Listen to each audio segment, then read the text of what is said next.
Binary search ட்ரீல இருக்கிற நோட்ஸின் வேல்யூஸ்ல எந்த value தரப்பட்ட நம்பருக்கு க்ளோஸா இருக்குன்னு சொல்லி எப்படி கண்டுபிடிக்கிறதுன்னு இன்றைக்கு வீடியோல பார்ப்போம். This is Kasturi. Welcome back to our channel learning Tamil LIT. வாங்க வீடியோக்குள்ள போகலாம்.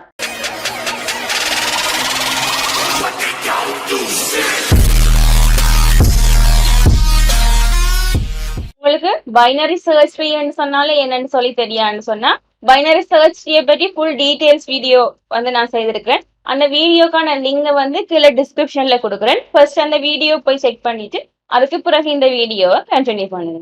ஓகே, தரப்பட்ட இந்த பைனரி சர்ச் ட்ரீல இருக்கிற நோட்ஸ் இந்த வேல்யூஸ்ல எந்த வேல்யூ இந்த 12க்கு க்ளோஸ் ஆயிருக்குன்னு சொல்லி நாங்க கண்டுபிடிக்க போறோம்.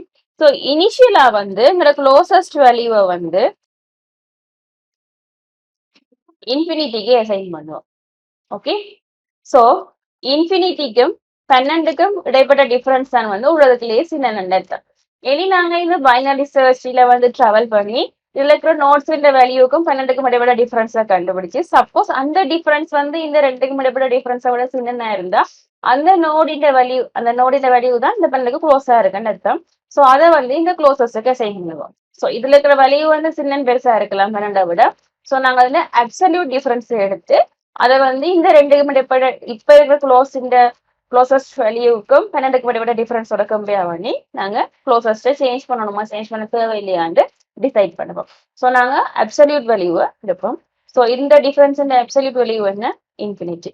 இனி நாங்க ரூட் நோட்ல இருந்து ஸ்டார்ட் பண்ணுவோம். இப்போவே நாங்க பைனரி சர்ச் ட்ரீல ரூட் நோட்ல இருந்து ஸ்டார்ட் பண்ணுவோம். ஸோ எங்களோட ரூட் நோட் என்ன? 10. ஸோ அந்த 10க்கும் 12க்கும் இடைப்பட்ட அப்சல்யூட் வேல்யூ நாங்க எடுப்போம். அது என்ன? 2. இந்த 2 எங்களோட இந்த இன்ஃபினிட்டியை விட சின்ன. ஸோ என்ன அர்த்தம்? இந்த 10 இன்னும் 12க்கு க்ளோஸா இருக்குன்னு அர்த்தம். ஸோ இந்த க்ளோசஸ்ட் வேல்யூக்கு பதிலாக 10 நாங்க அசைன் பண்ணுவோம். ஓகே, இனி நாங்க இந்த பைனரி சர்ச்ல இருக்கிற இந்த நோட்ஸ் வேல்யூ இந்த 2க்கு க்ளோஸா இருக்கலாம் 10 விட. ஸோ நாங்க ரைட் சைட் போகணுமா லெஃப்ட் சைட் போகணுமான்னு டிசைட் பண்ணணும். இந்த இடத்துல 10க்கும் 10ஐயும் 12ஐயும் கம்பேர் பண்ணுவோம். 10 விட 12 பெருசு. ஸோ 10 லெஃப்ட் சைட்ல இருக்கிற எல்லா நோட்ஸ் வேல்யூக்கும் இந்த 12க்கும் இடைப்பட்ட டிஃபரன்ஸை விட 10க்கும் 12க்கும் இடைப்பட்ட டிஃபரன்ஸ் சின்ன தான் இருக்கும். ஏன்? 10 லெஃப்ட் சைட்ல இருக்கிற எல்லா வேல்யூமே 10 விட சின்ன. ஸோ இப்போ உதாரணத்துக்கு எடுத்தோம்னு சொன்னா இந்த நோட்ல இருக்கிற வேல்யூ 6 எடுத்தோம்னா 6க்கும் 12க்கும் இடைப்பட்ட டிஃபரன்ஸ் 6, 10க்கும் 12க்கும் இடைப்பட்ட டிஃபரன்ஸ் என்ன? 2 அப்சல்யூட் டிஃபரன்ஸ். ஸோ இந்த 10 லெஃப்ட் சைட்ல இருக்கிற எல்லா சைல்ட் நோட்ஸ் வேல்யூமே வேல்யூஸுக்கும் 12க்கும் இடைப்பட்ட டிஃபரன்ஸ் எப்பவுமே பெருசா தான் இருக்கும் 10க்கும் 12க்கும் இடைப்பட்ட டிஃபரன்ஸை விட. ஸோ நாங்க இந்த லெஃப்ட் சைட்டை பற்றி கன்சிடர் பண்ண தேவையில்லை. ஓகே, ஸோ நாங்க இந்த ரைட் சைடுக்கு போவோம். இந்த ரைட் சைல்ட் நோட்ல இருக்கிற வேல்யூ என்ன? 15. அந்த 15க்கும் 12க்கும் இடைப்பட்ட டிஃபரன்ஸ் என்ன? 3. இப்ப இருக்கிற க்ளோசஸ்ட் வேல்யூ 10, அதுக்கும் 12க்கும் இடைப்பட்ட டிஃபரன்ஸ் என்ன? 2. 2 விட 3 பெருசு. ஸோ 15 விட 10 12க்கு க்ளோஸா இருக்குன்னு அர்த்தம். ஸோ எங்களோட க்ளோசஸ்ட் வேல்யூ மாறாது. ஸோ இனி நாங்க இந்த 15க்கு கீழே இருக்கிற சைல்ட் நோட்ஸ்ல செக் பண்ண போறோம். இப்ப நாங்க கம்பேர் பண்ணுவோம் 15ஐயும் 12ஐயும். 15ஐ விட 12 சின்ன. ஸோ 15 ரைட் சைட்ல இருக்கிற எல்லா சைல்ட் நோட்ஸ் வேல்யூக்கும் 12க்கும் இடைப்பட்ட டிஃபரன்ஸ் 15க்கும் 12க்கும் இடைப்பட்ட டிஃபரன்ஸை விட பெருசா தான் இருக்கு. 15 ரைட் சைட்ல இருக்கிற எல்லா சைல்ட் நோட்ஸ் வேல்யூ என்ன? 15 விட பெருசு. 15க்கும் 12க்கும் இடையில 3 டிஃபரன்ஸ் சொன்னா 12 சின்ன வேல்யூ. ஸோ இது 15 விட பெரிய வேல்யூக்கும் 12க்கும் இடைப்பட்ட டிஃபரன்ஸ் எப்பவுமே பெருசா தான் இருக்கு. ஸோ உதாரணத்துக்கு 22க்கும் 12க்கும் இடைப்பட்ட டிஃபரன்ஸ் 10, 15க்கும் 12க்கும் இடைப்பட்ட டிஃபரன்ஸ் 3. ஸோ 15 ரைட் சைட்ல இருக்கிற எல்லா சைல்ட் நோட்ஸ் வேல்யூக்கும் 12க்கும் இடைப்பட்ட டிஃபரன்ஸ் 15க்கும் 12க்கும் இடைப்பட்ட டிஃபரன்ஸை விட பெருசா தான் இருக்கும். ஸோ நாங்க இந்த ரைட் சைட்டை செக் பண்ண தேவையில்லை. ஓகே, ஸோ நாங்க அது லெஃப்ட்டுக்கு போறோம். இனி 15 லெஃப்ட் சைல்ட் நோட்ல இருக்கிற வேல்யூ என்ன? 13. 13க்கும் 12க்கும் இடைப்பட்ட டிஃபரன்ஸ் என்ன? 1. இப்ப க்ளோசஸ்ட் வேல்யூ என்ன? 10, அதுக்கும் 12க்கும் இடைப்பட்ட டிஃபரன்ஸ் என்ன? 2. 2 விட 1 சின்ன. ஸோ 10 விட 13 12க்கு க்ளோஸ். ஸோ இந்த இடத்துல க்ளோசஸ்ட் வேல்யூ சேஞ்ச் ஆகும்.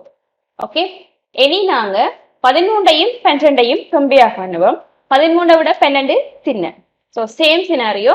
ஸோ 13 ரைட் சைட்ல இருக்கிற எல்லா சைல்ட் நோட்ஸ் வேல்யூக்கும் 12க்கு விடப்பட்ட டிஃபரன்ஸ் வந்து 13க்கும் 12க்கும் விடப்பட்ட டிஃபரன்ஸை விட பெருசா தான் இருக்கும். ஸோ ரைட் சைட்ல இருக்கிற எந்த ஒரு நோட்டுமே வந்து 13 விட 12க்கு க்ளோஸா வராது. ஸோ இது ரைட் சைட்டை வந்து நாங்க செக் பண்ண தேவையில்லை. இது லெஃப்ட் சைட்டுக்கு போவோம். லெஃப்ட் சைட்ல ஏதாவது சைல்ட் நோட்ஸ் இருக்கா? இல்ல. சோ இந்த இடத்துல நாங்க க்ளோசஸ்ட் வேல்யூ வந்து 13 ரிட்டர்ன் பண்ணுவோம். சோ இந்த பைனரி சர்ச் ட்ரீல வந்து 12க்கு க்ளோஸ் ஆன வேல்யூ 13. ஓகே, சப்போஸ் இந்த இடத்துல 12 இருந்திருந்தா, சோ நாங்க 10 செக் பண்ணி இருப்போம். 10க்கும் 12க்கும் இடைப்பட்ட டிஃபரன்ஸ் வந்து 2. ஸோ க்ளோசஸ்க்கு 10 அசைன் பண்ணி போட்டு 10க்கும் 12க்கும் 10 விட 12 பெருசு. ஸோ ரைட் சைடுக்கு வந்திருப்போம். ஸோ இனி இந்த இடத்துல இருக்கிற வேல்யூ என்ன? இந்த இடத்துல இருக்கிற வேல்யூ என்ன? 12. நாங்க க்ளோசஸ் கண்டுபிடிக்க வேண்டிய வேல்யூ என்ன? 12. ரெண்டுமே ஈக்குவல். ஸோ 12க்கு வந்து 12 விட க்ளோஸ் ஆன வேல்யூ வந்து இருக்கவே இயலாது. ஸோ இந்த இடத்துல நாங்க வேற ஒன்றையுமே செக் பண்ணாம 12 ரிட்டர்ன் பண்ணி விட்டோம்னு சொன்னா ஓகே.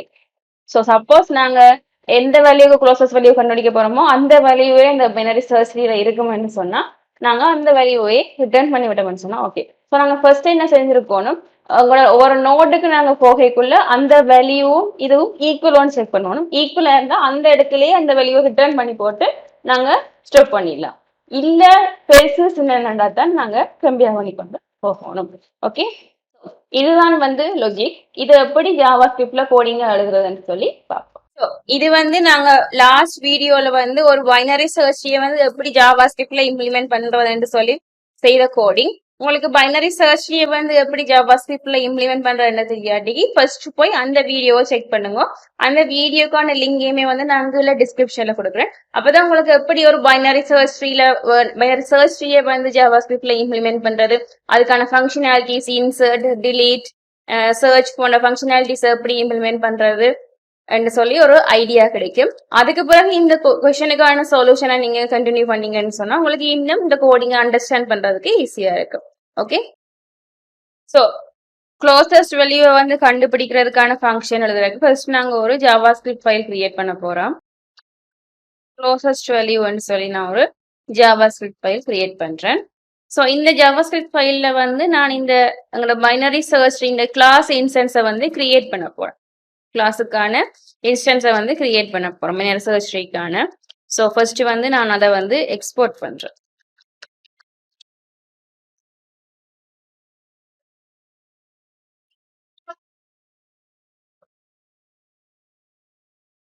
அதே மாதிரி இந்த index.html ஃபைல vst.jsக்கு பதிலாக க்ளோசஸ்ட் வேல்யூ.js கொடுக்க போறேன்.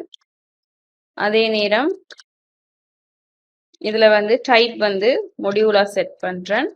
இந்த க்ளோசஸ்ட் வேல்யூல வந்து இந்த ஜாவாஸ்கிரிப்ட் ஃபைல்ல எங்களோட பைனரி சர்ச் ட்ரீயை வந்து நாங்க இம்போர்ட் பண்ண போறோம். ஓகே,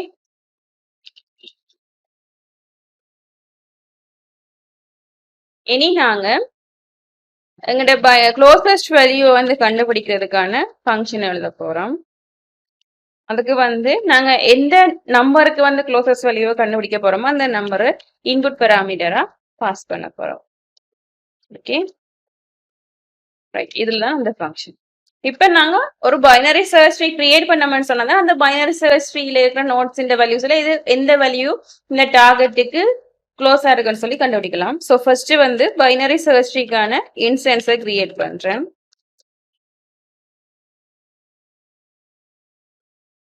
இனி அந்த பைனரி சர்ச் ட்ரீல வந்து நான் நோட்ஸை வந்து ஆட் பண்ண போறேன். ஸோ இந்த பைனரி சர்ச் ட்ரீயை வந்து நான் கிரியேட் பண்றேன். ஸோ ஒரு லிஸ்ட் ஆஃப் நம்பர்ஸை கிரியேட் பண்ணிட்டு அரேல நம்பர்ஸை கிரியேட் பண்றேன். ஓகே, ஸோ அந்த லிஸ்ட் ஆஃப் நம்பர்ஸை இந்த பைனரி சர்ச் ட்ரீல வந்து நான் ஆட் பண்றேன். இதெல்லாமே வந்து நாங்க லாஸ்ட் வீடியோல பைனரி சர்ச் ட்ரீ ஜாவா ஸ்கிரிப்ட்ல எப்படி இம்ப்ளிமெண்ட் பண்றதுல பாத்துறாங்க. நான் டீப்பா அதை சொல்லல, மேலால செய்யறேன். ஸோ எங்களோட பைனரி சர்ச் ட்ரீ வந்து நாங்க இப்ப கிரியேட் பண்ணி அதுக்கு நோட்ஸ் வந்து இன்சர்ட் பண்ணிட்டோம். இனி இந்த ஃபங்க்ஷனை கால் பண்ண போறோம். அதுக்கு வந்து பெண்டன்ட்ன்றதை பாஸ் பண்ண போறோம். அந்த வார ஆன்சர் வந்து நான் க்ளோசஸ்ட் வேல்யூ அண்ட வேரியபிளுக்கு அசைன் பண்றேன். அதை க்ளோஸ் பண்றேன். நாங்க இப்ப அந்த ஃபங்க்ஷனை இம்ப்ளிமெண்ட் பண்ண போறோம். ரைட்? நாங்க இப்ப இனிஷியல் க்ளோசஸ்ட் வேல்யூவை நாங்க கிரியேட் பண்றோம். அது என்ன? இன்ஃபினிட்டி. ஓகே. அடுத்தது வந்து எங்கேருந்து நாங்க ஸ்டார்ட் பண்ண போறோம்? எங்களோட ரூட் நோட்ல இருந்து ஸ்டார்ட் பண்ண போறோம். ஸோ இப்போ எங்களோட கரண்ட் நோட் என்ன? எங்களோட இந்த பிஎஸ்டி இந்த root node. Okay. While loop start பண்ணுவோம். இந்த வைல் லூப் வந்து இது மட்டும் ரன் ஆகணும். இப்போ பார்த்தோம்னு சொன்னா ஸ்டார்ட்ல வந்து எங்களோட கரண்ட் நோட் இந்த ரூட் நோட், பிறகு கரண்ட் நோட் இந்த 15, பிறகு இந்த கரண்ட் நோட் இந்த 13. இனி இந்த 13 லெஃப்ட் நோட் உபயோகிக்கல, அதுக்கு லெஃப்ட் சைல்ட் நோட் இல்ல. ஸோ கரண்ட் நோட் நல் ஆயிட்டுது. அந்த நேரம் தான் நாங்கள் வைல் லூப்ல இருந்து வெளியில வந்துட்டு இந்த க்ளோசஸ் வேல்யூவை ரிட்டர்ன் பண்ணாங்க. ஸோ எங்களோட வைல் லூப் வந்து எது மட்டும் ரன் ஆகணும்? எங்களோட கரண்ட் நோட் இருக்கு மட்டும் ரன் ஆகணும். ஓகே. ஸோ ஃபர்ஸ்ட் நாங்க என்ன செக் பண்ண போறோம்?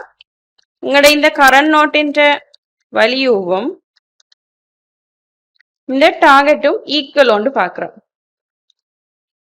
ஈக்குவல் என்ன? ஜஸ்ட் அந்த கரண்ட் நோட்டின் வேல்யூ வந்து ரிட்டர்ன் பண்ணி விட்டோம்னு சொன்னா ஓகே, அதுதான் வந்து க்ளோசஸ். ஏன்னா கரண்ட் வேல்யூவும் டார்கெட் 12 செக் பண்றோம். 12 இந்த நோட்ல இருந்தா அதான் க்ளோசஸ் வேல்யூ.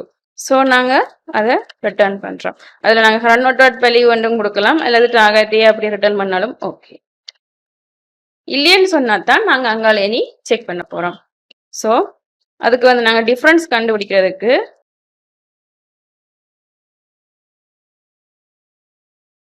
இது வந்து எங்களுக்கு இப்ப இருக்கிற க்ளோசஸ்ட் வேல்யூக்கும் டார்கெட்டுக்கும் இடைப்பட்ட டிஃபரன்ஸ், இந்த அப்சல்யூட் வேல்யூ.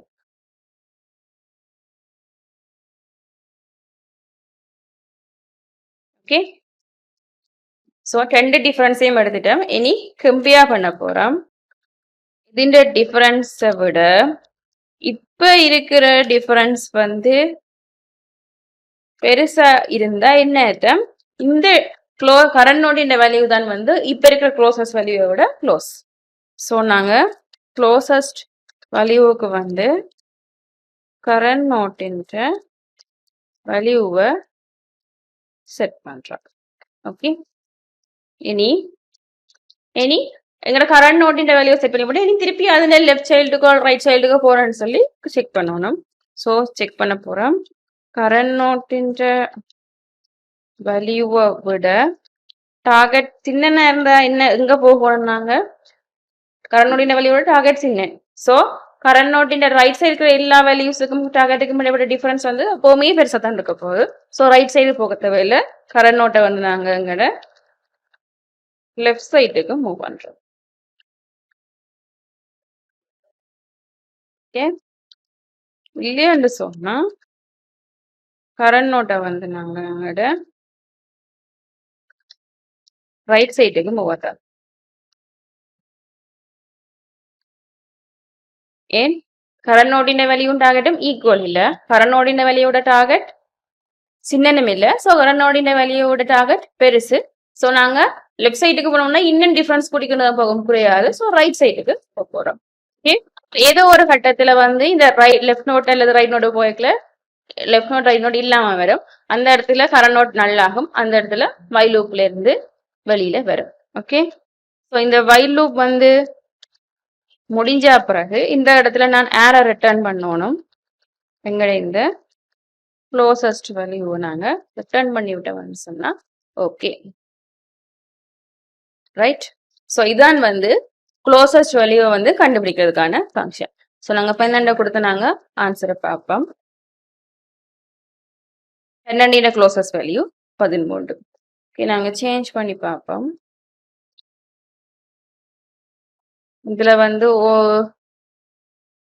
12 போட்டு பார்ப்போம். ஸோ இப்போ பார்த்த வேண்டாம். 12 க்ளோசஸ்ட் வேல்யூ 12.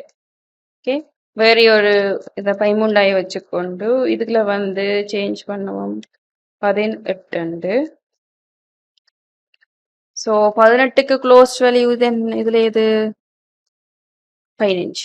ஓகே, ஸோ பார்த்தோம்னா 18க்கு க்ளோஸ் வேல்யூ 15. ஸோ இதுதான் வந்து ஒரு பைனரி சர்ச் ட்ரீல இருக்கிற நோட்ஸின் வேல்யூஸ்ல வந்து எந்த வேல்யூ நாங்கள் கொடுக்குற நம்பருக்கு க்ளோஸ் ஆயிருக்குன்னு சொல்லி கண்டுபிடிக்கிறதுக்கான JavaScript coding. Okay, so இந்த சொல்யூஷனுக்கான டைம் கம்ப்ளெக்சிட்டி என்ன, ஸ்பேஸ் கம்ப்ளெக்சிட்டி என்னன்னு சொல்லி பார்ப்போம்.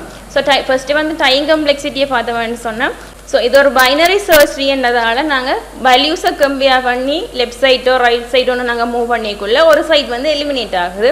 ஸோ இந்த பைனரி சர்ச் ட்ரீல இருக்கிற எல்லா நோட்ஸுமே வந்து நாங்கள் விசிட் பண்ணணுமன்றது இல்லை, நாங்கள் ஒரு சைட்டில் எலிமினேட் பண்ணிவிட்டு போவோம். ஸோ இதுக்கான டைம் கம்ப்ளெக்சிட்டி குறையும். ஸோ இதுக்கான டைம் அவரேஜான டைம் கம்ப்ளெக்சிட்டி என்னவா இருக்கும், பிஃபோர் லாக் என். என் வந்து இந்த பைனரி சர்ச் ட்ரீல இருக்கிற நோட்ஸின் கவுண்ட். இது அவரேஜ் டைம் கம்ப்ளெக்சிட்டி. பட் வேர்ஸ்டான ஒரு சினாரியோ நாங்கள் ஜோதிச்சோம்னு சொன்னால், இப்போ உதாரணத்துக்கு எங்களோட பைனரி சர்ச் ட்ரீ வந்து ஒரு சைல்டு, அதாவது தனியாக எல்லாத்துக்குமே வந்து லெஃப்ட் நோட் மட்டும்தான் இருக்குன்னு சொன்னால், இந்த சினாரியோ ஜோதிச்சோம்னு சொன்னால், இப்போ நாங்கள் இந்த 1ன்றதுக்கு க்ளோசஸ்ட் வேல்யூவை காண போகிறோம்னு சொன்னால், இந்த பைனரி சர்ச் ட்ரீல இருக்கிற எல்லா நோட்ஸுமே நாங்கள் விசிட் பண்ணி கடைசி இந்த 2ன்றதை நாங்கள் ரிட்டர்ன் பண்ணுவோம்.